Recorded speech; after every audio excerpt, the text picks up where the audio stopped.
Michel, tu veux bien vérifier qu'on voit bien l'écran pour les versets, s'il te plaît? Place Paul, lui avant, il faut placer lui.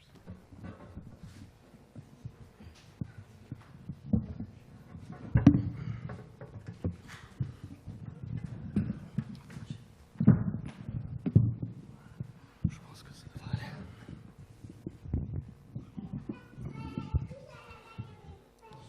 Ouais, je pense que ça devrait aller. C'est bon.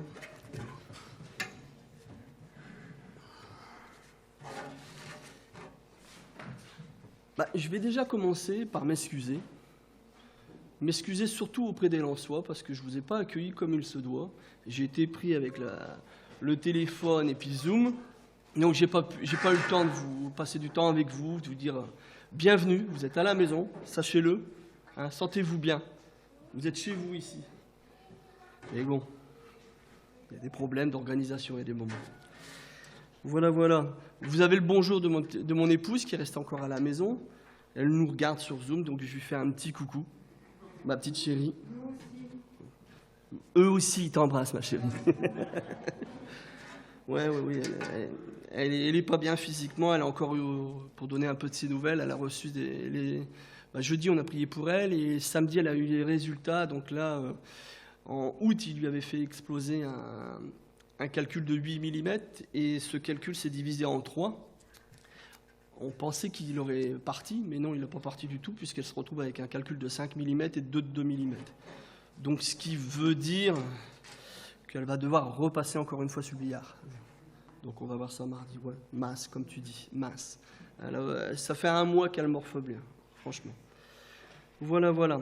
Alors, je veux faire un petit rappel vite fait des derniers versets que j'avais utilisés lors de ma dernière prédication, c'est-à-dire la semaine juste avant le mois d'août, où j'avais utilisé Josué chapitre 6, versets 17 à 19, qui nous reparlait de la prise de Jéricho par le peuple d'Israël. Et les recommandations de Dieu à son peuple et à Josué qui dit « La ville sera vouée à l'Éternel par interdit, elle et tout ce qui s'y trouve. Seule Rahab, la prostituée, aura la vie sauve, elle et tout ce qui est avec elle dans la maison, car elle a donné abri aux messagers que nous avons envoyés. Mais attention, gardez-vous de l'interdit, de peur qu'ayant déclaré l'interdit, vous ne preniez de ce qui est interdit et ne mettiez ainsi le camp d'Israël sous l'interdit en y jetant le trouble. Tout l'argent, l'or et les objets de bronze et de fer seront consacrés à l'Éternel. Ils entreront dans le trésor de l'Éternel. » Donc voilà, ça c'est les derniers versets que j'avais utilisés. On avait parlé de la prise de Jéricho, avec comment Jéricho a été détruit par rapport à des prescriptions bien précises de l'ange de l'Éternel à Josué. Alors ça c'est, aujourd'hui je vais faire ma 6e prédication sur Josué, Josué, serviteur et leader. Si tu veux bien mettre le titre, s'il te plaît, Jean-Rémy. C'est ma 6e prédication. Et le titre de cette prédication, je l'appellerai « Fidèle en toutes choses ». Fidèle en toutes choses. Donc, pour commencer, je vais m'appuyer sur Josué 7, versets 1 à 5. « C'est alors que les Israélites commirent une infidélité à l'égard de l'interdit. Akan, fils de Carmi, fils de Zabdi, fils de Zérach, de la tribu de Juda, prit une part de l'interdit, et la colère de l'Éternel s'enflamma contre les Israélites. Josué envoya de Jéricho des hommes vers Haï, qui est près de Beth-Aven, à l'est de Bethel. Il leur dit « Montez, espionnez le pays. » Ces hommes montèrent pour espionner Haï. Ils revinrent auprès de Josué et lui dirent « Que tout le peuple ne monte pas, que 2 ou 3 000 hommes montent, et ils battront Haï. Ne donne pas là cette fatigue à tout le peuple, car les adversaires sont peu nombreux. » Environ 3 000 hommes du peuple y montèrent, et ils s'enfuirent devant les gens d'Haï. Les gens d'Haï abattirent environ 36 d'entre eux. Ils les poursuivirent depuis la porte de la ville jusqu'à Sabarim, et ils les battirent à la descente. Le cœur du peuple lui manqua et perdit toute vigueur. Je vous encourage vraiment à lire le chapitre 7 tout entier. Vous allez voir un peu comment l'Éternel parle à Josué et il va lui dire, par rapport à toute une façon de faire, lui dire voilà, c'est cette personne qui a fauté. Hein, donc je ne vais pas le lire parce que ça serait assez conséquent, mais je vais arriver à la fin où là, au chapitre 7, versets 19 à 22, nous avons Josué qui dit à Akan, qui a été dévoilé par l'Éternel, « Mon fils, donne gloire à l'Éternel, le Dieu d'Israël, et rends-lui hommage. Déclare-moi donc ce que tu as fait, ne me le cache pas. » Akan répondit à Josué, « C'est vrai, c'est moi qui ai péché contre l'Éternel, le Dieu d'Israël. Voici en détail ce que j'ai fait. J'ai vu dans le butin un manteau de chiénard d'une rare beauté, ainsi que 200 cycles d'argent, et un lingot d'or pesant à lui seul 50 cycles. J'en ai eu envie et je les ai pris. Ils sont maintenant cachés en terre à l'intérieur de ma tente, l'argent par-dessus. » Josué envoya des gens qui courirent à la tente. C'était bien caché dans sa tente, l'argent par-dessus. L'ordre, je vais m'avancer un peu, j'ai l'impression d'être un peu loin des micros. L'ordre était simple, clair et limpide. Tu ne prendras pas de ce qui est déclaré par interdit. C'était clair, net et précis. Pourtant, Akan, qui veut dire trouble ou a causé du trouble, il n'entend pas de la bonne oreille. Il n'entend pas de la bonne oreille, si je peux dire ça. Mais je vais revenir sur son cas un petit peu après. Moi, ce que je voudrais, c'est m'attarder sur le contexte au moment, à ce moment de ce qui s'est passé là. Qu'est-ce qui s'est passé réellement ? Certes, il y a faute d'Akan, on le sait. Il y a le péché d'Akan qui existe. Mais il y a aussi erreur des chefs de guerre et aussi de Josué. Il y a erreur. Et je vais développer. La faute d'Akan, on est bien d'accord, est consommée au moment de l'attaque. Elle est consommée. C'est du temps de Jéricho qu'il a consommé. Mais il ne faut pas que nous soyons comme, vous savez, cette patrouille qui vient de rendre son rapport d'espionnage à Josué avec une certaine suffisance. Avec une certaine suffisance. Ne fais pas attention à eux. Ils sont trop petits. Ils sont trop petits. Ils ne peuvent pas nous atteindre. Vous savez, nombreux sont les exemples dans la nature, dans la flore, dans la faune et même dans nos vies qui nous démontrent que les plus grands dangers viennent souvent de choses tellement insignifiantes, parfois même on ne prend pas la peine de les regarder, d'en prendre attention. Alors, il faut reconnaître que le peuple, le chef de guerre, Josué, venait de vivre quelque chose d'extraordinaire. La victoire sur Jéricho, et pas de n'importe quelle façon. Une destruction d'une forteresse d'une façon surnaturelle. Et on peut comprendre que cette petite ville d'Aï peut paraître pas très très prompte à résister à l'armée de l'Éternel, à l'armée d'Israël. Mais les faits sont là, les faits sont là. Alors qu'est-ce qui s'est passé ? Vous savez, dès qu'on se croit fort, c'est à ce moment-là qu'on devient faible. Dès qu'on se croit fort, c'est à ce moment-là qu'on devient faible. Surtout quand on oublie de s'appuyer sur Dieu. Surtout à ce moment-là. Quand nous nous mettons trop en avant, moi. Mais moi.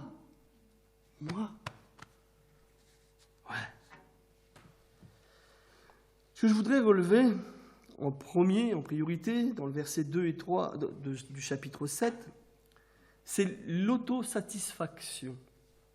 Et c'est une chose qui n'est pas bonne chez un enfant de Dieu. C'est une chose qui n'est pas bonne de s'autosatisfaire. Il ne faut pas que nous pensions que nous sommes au-dessus de la mêlée. Surtout pas. Surtout pas. En d'autres termes, dire que nous sommes meilleurs que les autres, ceux qui nous environnent.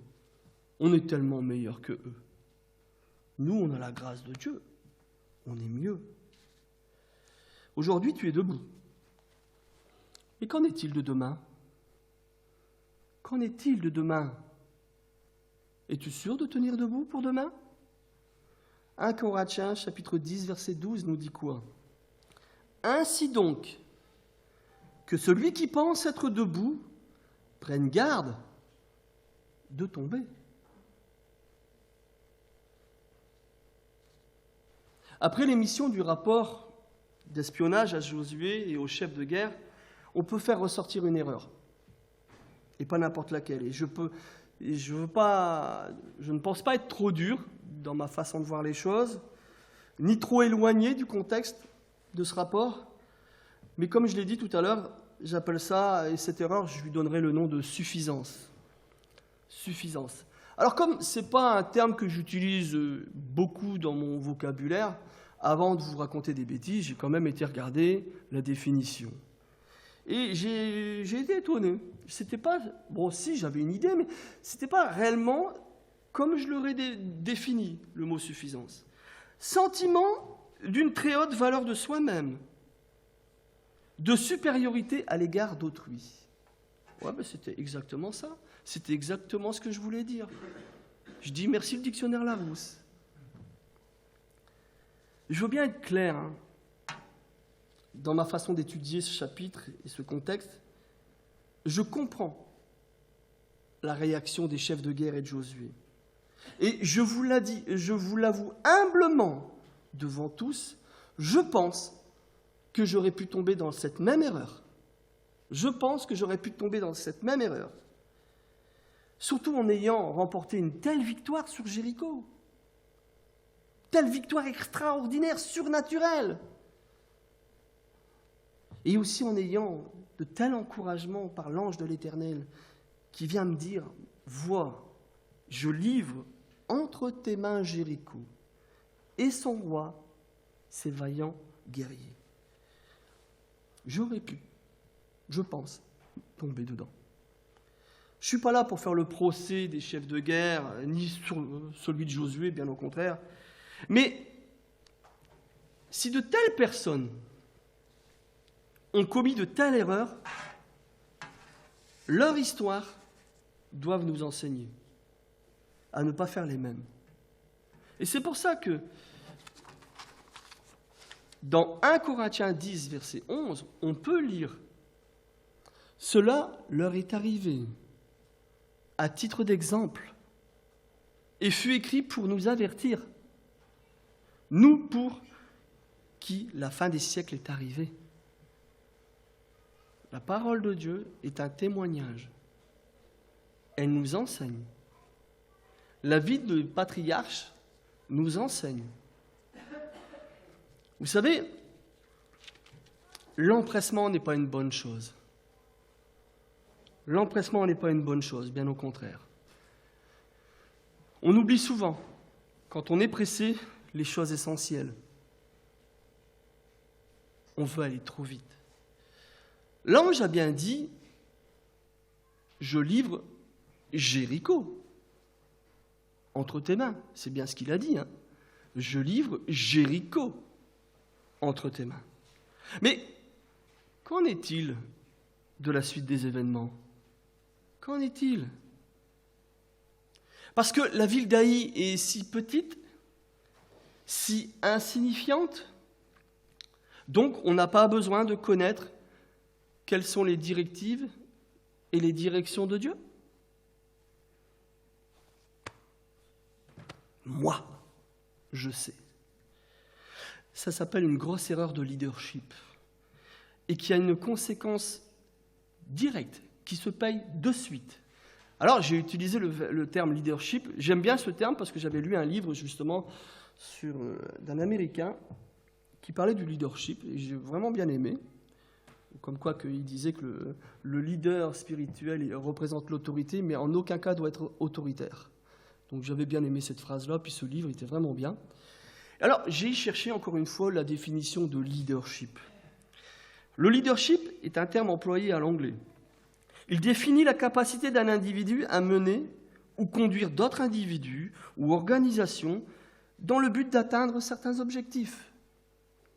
On dira alors qu'un leader est quelqu'un qui est capable de guider, d'influencer et d'inspirer. C'est exactement dans le genre, dans ma prédication. C'est le terme que je devais employer. Mais, petite question, quand je faisais ce message, mais qui guide? Qui influence? Qui dirige? N'est-ce pas Dieu? N'est-ce pas Dieu qui est notre guide? N'est-ce pas Dieu qui nous influence? N'est-ce pas Dieu qui nous dirige?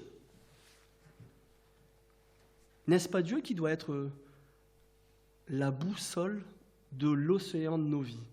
Et ça, c'est moi qui l'ai créé. Hein. Pendant que qu'est-ce que je parle bien, il y a des moments. Hein. J'arrive à faire des belles phrases. Hein. J'arrive à faire des belles phrases. J'étais fier. J'étais fier de moi. C'est pas mon genre, mais là, j'étais fier. Non, il nous faut apprendre à travers ces versets, ce chapitre, que nous devons consulter Dieu, même dans les choses les plus petites, les plus anodines.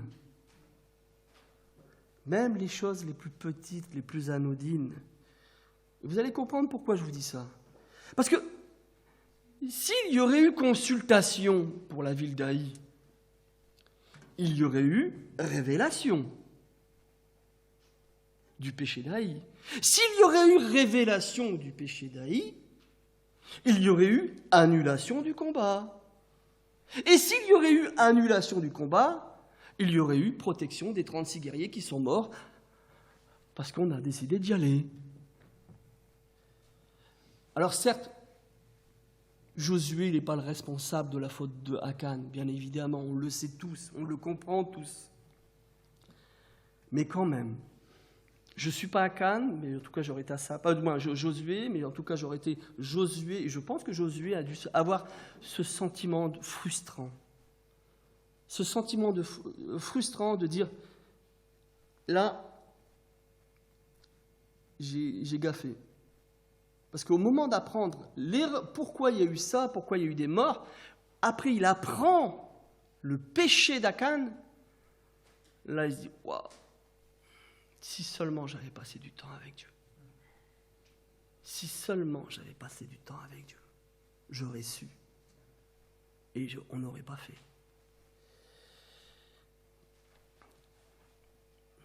Quelque chose de loupé, passer à côté. Ça vous est jamais arrivé? Moi, plein de fois dans ma vie. Plein de fois. Lorsque le peuple est monté à l'assaut de la ville de Jéricho, on peut dire qu'il était motivé par 3 sentiments. Celui de croire, d'obéir et de persévérer. Le peuple a cru aux paroles de l'ange de l'Éternel rapportées par Josué. Le peuple a obéi aux directives de Josué qui ont été données par l'ange. Et le peuple a persévéré dans l'effort. 6 jours. Rappelez-vous, hein, la dernière prédication. 6 jours à tourner sur la chaleur, les cailloux et tout ça. Puis le 7e jour, faut persévérer, faut y aller. Faut y aller. Et tout ça, on n'a pas encore pris l'IP. On n'a pas encore été au charbon, comme je dis. On n'y a pas encore été, mais on a déjà fait tout ça. Vous savez, Akan, il les avait fait, toutes ces choses-là. Il a cru, il a obéi, et il a persévéré dans les mêmes choses que tout le peuple, même que les chefs de guerre, même que Josué. Et vous savez quoi? En plus, Akan n'était pas n'importe qui. C'était un chef, un responsable. Dans le chapitre 7, verset 18, on nous dit, une fois qu'il y a un moment, Dieu fait avec toute cette procédure, il dit, voilà, fais venir les chefs, et on dit, le chapitre 7, verset 18, nous dit, il fit approcher les chefs de sa famille, Akan, fils de Carmi. Donc il était chef, il était responsable. Alors comment comprendre, ou même interpréter l'attitude d'Akan? Comment comprendre ou interpréter l'attitude d'Akan? Est-ce que Akan était le seul à découvrir de l'argent, des richesses dans les ruines de Jéricho? Bien sûr que non. On est tous d'accord. Bien sûr que non. Tout le peuple a découvert des choses comme ça. Mais il est le seul à avoir volé. Il est le seul à avoir volé et ne pas respecter les ordres de Dieu. Est-ce que Akan, étant lui-même un chef, un responsable, pensait qu'il avait le droit de se servir et qu'il en serait excusé? Question à se poser, non? Personnellement, c'est difficile à croire. Parce que ça voudrait dire quoi? Parce que moi, je suis responsable, donc je peux faire ce que je veux sans être repris. Tout simplement parce que je suis un leader. Ah bon? C'est pas comme ça que je vois les choses. Moi, j'ai déjà été repris. Pourtant, je suis responsable. J'ai déjà été repris par ma femme. J'ai déjà été repris par ma fille. Parce que je fais des conneries. Et alors? Normal, non? Quand tu gaffes, tu dois être repris. Jacques, chapitre 1, versets 13 à 15, nous dit quoi? Que personne, lorsqu'il est tenté, ne dise « C'est Dieu qui me tente ». Car Dieu ne peut être tenté par le mal, et il ne tente lui-même personne. Mais chacun est tenté parce que sa propre convoitise l'attire et le séduit. Sa propre convoitise l'attire et le séduit. Puis la convoitise, lorsqu'elle a conçu, enfante le péché. Et le péché, parvenu à son terme, engendre la mort. Akan, on va l'appeler Monsieur Trouble, a fait quelque chose de très grave, mais très grave, car de sa faute, tout le peuple se voit arrêté. Tout le peuple. C'est pas lui tout seul. Tout le peuple se voit arrêté dans son avancée vers la conquête du pays promis par l'Éternel. Un peuple entier bloqué pour le péché d'un. Quoique, il n'était pas tout seul. Vous savez quoi? L'Éternel désire un peuple saint, responsable,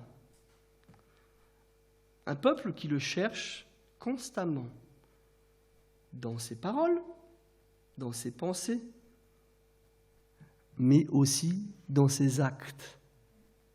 Dans ses actes. Josué, chapitre 7, verset 6, et aussi de 10 à 11, j'ai enlevé quelques versets, ce n'était pas la peine de les lire. Verset 6 nous dit « Josué déchira ses vêtements et tomba la face contre terre devant l'arche de l'Éternel, jusqu'au soir, ainsi que les anciens d'Israël. Ils se jetèrent de la poussière sur la tête. Ils se sont repentis, eux, pour le péché d'Akan. » Et je pense aussi qu'ils étaient mal à l'aise, car ils ont dû se dire, si seulement on avait passé du temps, tu nous aurais révélé. Tu nous aurais révélé. Versets 10 et 11, l'Éternel dit à Josué, « Lève-toi !» Qu'est-ce donc? Tu tombes la face contre terre. Il y a un point d'exclamation. Dieu lui dit, hey, oh, lève-toi! Tu ne vas pas rester là comme ça. Hein? Israël a péché.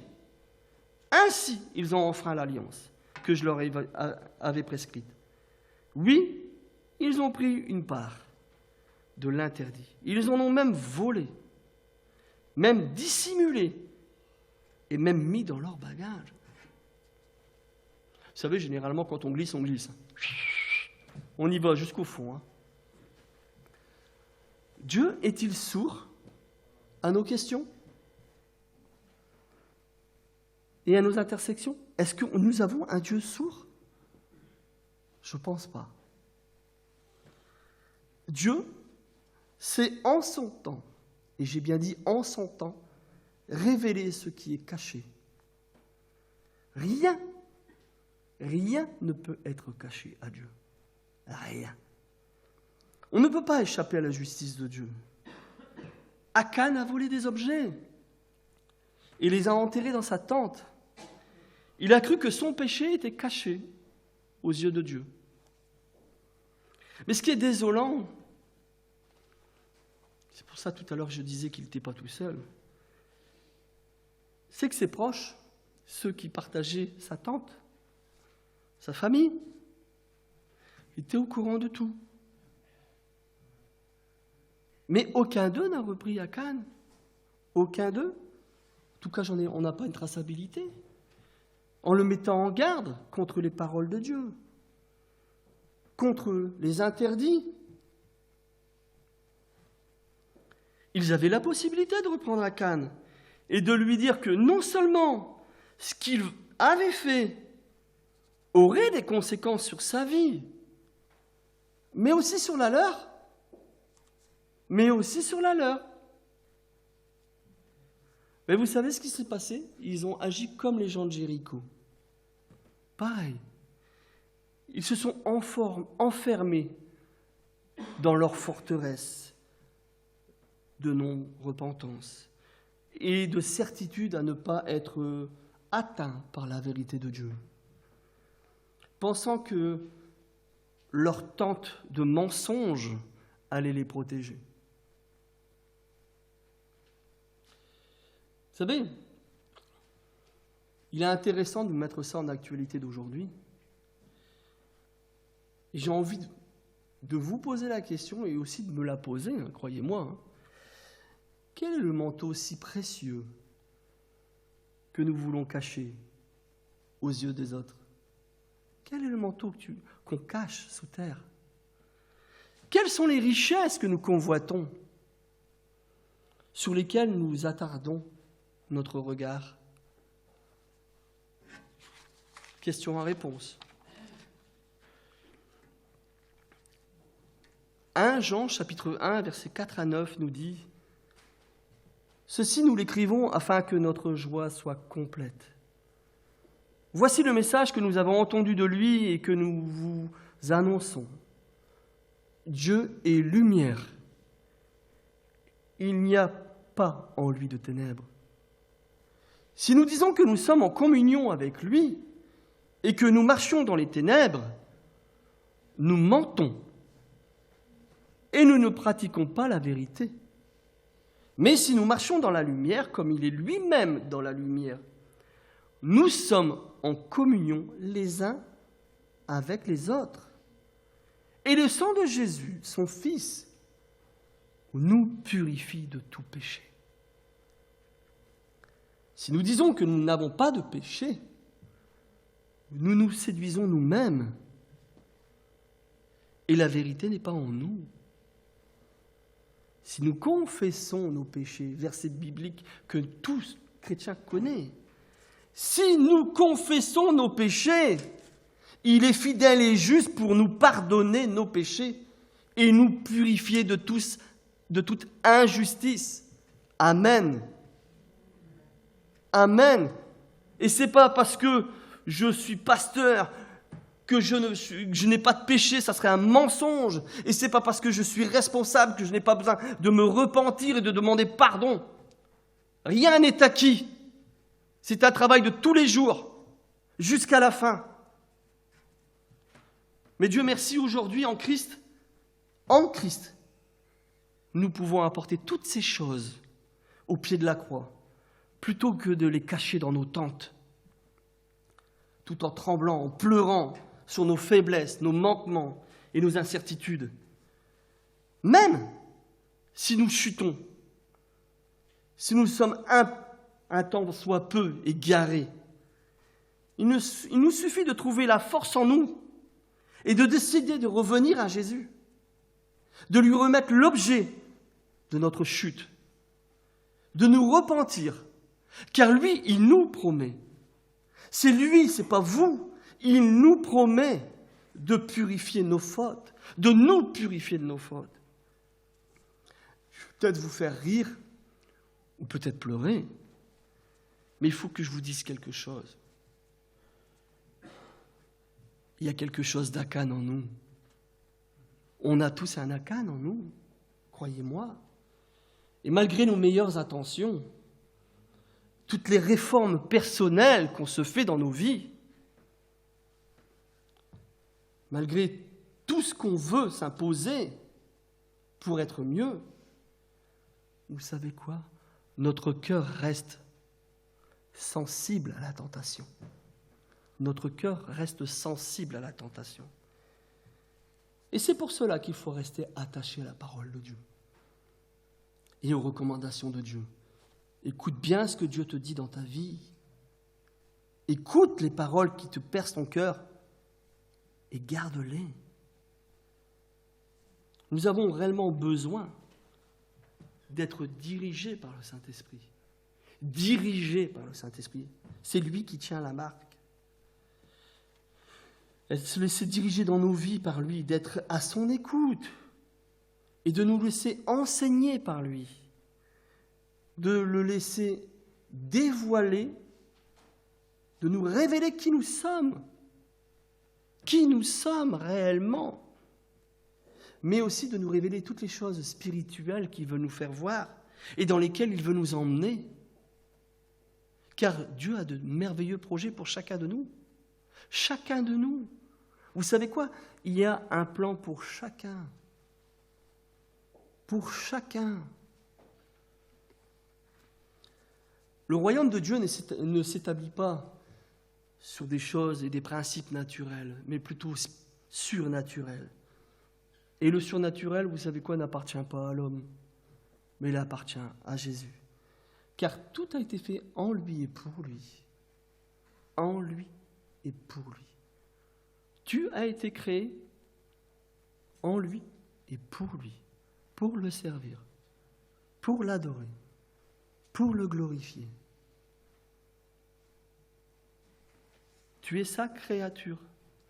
Il est le Créateur. Et je veux vraiment vous encourager à prendre encore plus de temps avec le Saint-Esprit. De le laisser vous parler, de le laisser vous chuchoter à votre cœur et à votre oreille les secrets de la parole de Dieu. De prendre du temps. Et vous allez voir que toutes ces phrases vont... Il y a quelque chose de magique. Des choses que vous aurez lues peut-être 10 fois, 15 fois. Vous avez lu, mais vous avez lu sans comprendre. Et là, tout d'un coup, déverrouillage de cerveau. Prendre le temps de lui dire combien vous avez besoin de lui pour avancer, pour comprendre, pour apprendre à aimer comme Jésus, sans condition.